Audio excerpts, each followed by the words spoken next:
Hey, in case you're wondering who this brother is, this is Earthquake, a longtime black comedian and radio personality. He recently was a guest on Shannon Sharpe's TV show called The Shay Club. And the subject of Will Smith and his situation with Jada Pinkett Smith came up. Now, I will obviously not be showing the whole show. You can find that for yourself. But I will show a bit of the clip of that part. Why don't you enjoy, and I'll be back at the end. You watch Will Smith. Did you think it was real at the time it was happening, or did you think it was a skit? Yeah, I knew it was real when the tape delay stopped letting them talk. You know what I mean? When they started bleeping and it was quiet, I like, no, this is real. This is real. And I'm glad I watched it, because Chris taught all of us, and he should have taught everyone. That's how you handle a situation under those terms. You know what I mean? Do you believe he would have been as calm as he was had it not been the Oscars? I think the setting has a lot to do with it. Because if you in a regular club, you in Atlanta, you in DC, you in Dallas, and somebody run up on the stage like that, you ain't gonna be like, okay, hey, somebody just ran up here and slapped the you know what out of him. Right. No, they really fucked him up. Your team would have came and got it then. Your team versus their team. Right. Then it would have been a melee. But Chris understood the circumstances. It was the Oscars produced by a black man that the first time we kept on saying. Well, hell, why didn't Will think about that? Because that's what happens when you in love with that goddamn woman. Now that shit don't matter, man. The prime example of what happened to that is what happens when you love a woman that don't love you and you still trying to validate.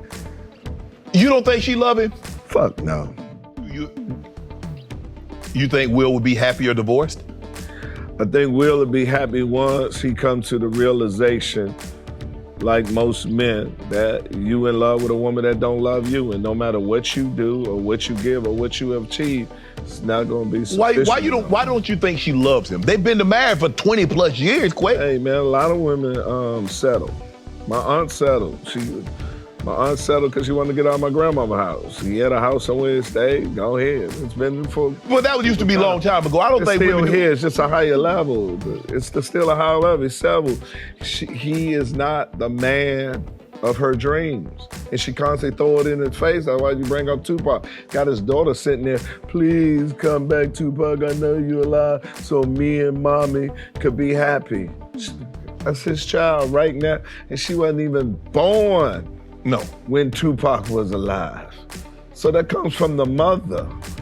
It comes from a mother, man. It's some different degree, no matter what relationship we have.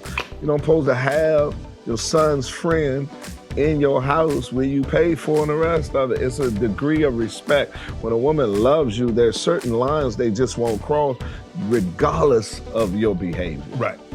Yeah, that's what she did.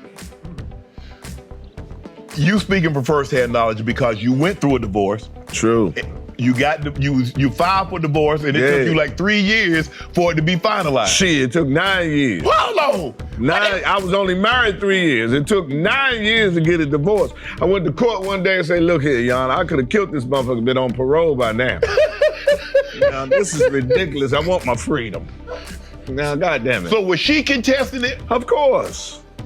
But hold on. But Quake, if you didn't love her no more, she knew the love wasn't there anymore. What was she holding on to? The standard of living. That hill is beautiful. It's the most seductive thing in the world.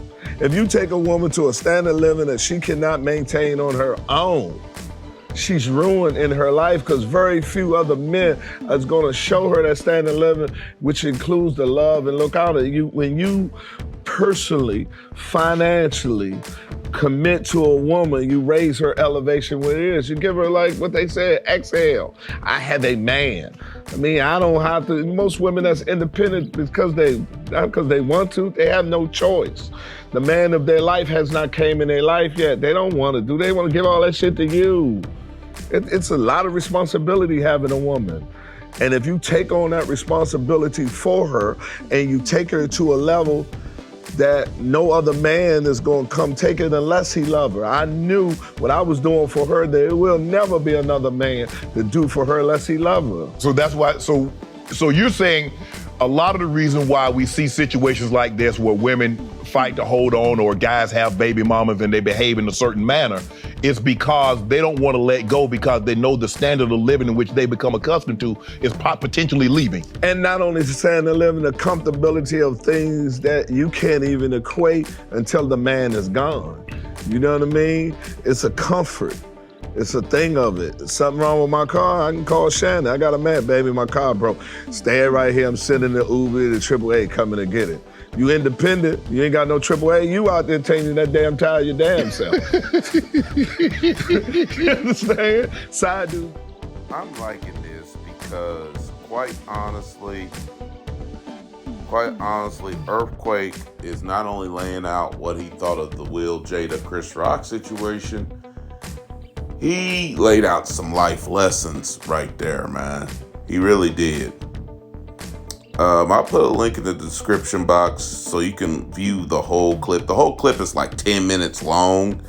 What you saw there was only parts of that part of the interview.